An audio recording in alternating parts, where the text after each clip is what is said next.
রক্ত চাই মমতা তোমায়, কত রক্ত দিলে তুমি ক্ষান্ত হবে। তুমি তো চন্দ্র কথা দিয়েছিলে যে আগামী 9 তারিখে নতুন মুখ্যমন্ত্রী দেখব, আবির রঙে আবির খেলে আমরা একে অপরে রঙিন হব। কিন্তু আর তুমি রঙিন হলে না, তুমি ছাইতে শরীর নিয়ে সমাধি স্তূপের মতো চললে ওই চণ্ডীপুরের পথে। আর কত রক্ত চাই মমতা ব্যানার্জি, জানতে চাই। আপনি এখনও চেয়ার ছাড়লেন না, বলছেন আমি চেয়ার ছাড়ব না। আমাকে মানুষ পরাজিত করেনি, বলছে দিল্লির শাসন আমাকে পরাজিত করার চেষ্টা করেছেন। আসলে মমতা ব্যানার্জি ভয় পেয়েছেন, ভীতু সন্ত্রস্ত হয়েছেন। তিনি আগেই বুঝেছিলেন যে ভবানীপুরে তার পরাজয় নিশ্চিত। কিন্তু কাশেমদা, মমতা বন্দ্যোপাধ্যায়ের কোনো ভূমিকার কোনো প্রমাণ নেই, অভিষেক বন্দ্যোপাধ্যায়ের ভূমিকার কোনো প্রমাণ নেই, আপনারা অভিযোগ করছেন।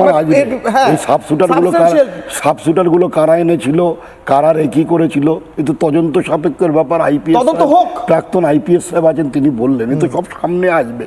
কারা করেছিল, কারা এই মাস্টার মাইন্ড চন্দ্রকে খুন কেন করতে চেয়েছিল। কিন্তু প্রাথমিক পর্বে আমরা এটা উপলব্ধি করতে পেরেছি বা বুঝতে পেরেছি, ভবানীপুরের হারার দায়টা মমতা ব্যানার্জি আর নিতে পারছেন না বা হজম করতে পারছেন না। তাই মমতা ব্যানার্জির ভাইপো নির্বাচনের প্রাক মুহূর্তে তিনি বলেছিলেন, ডাক তোর দিল্লির বাপকে ডাক, 12টার পরে ডিজে বাজবে আর রবীন্দ্রসঙ্গীত চলবে না।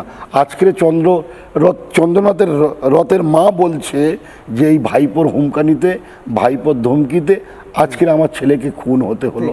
দোষীদের ফাঁসি চাইবো না, কিন্তু দোষীদের জেল চাইবো, সারা জীবন যেন জেল। ফাঁসি চাই না, কারণ আমি একজন মা, আমি কারোর মৃত্যু দেখতে চাই না। তাদেরও সন্তান আছে, তাদেরও আছে, ভবিষ্যৎ আছে। আমি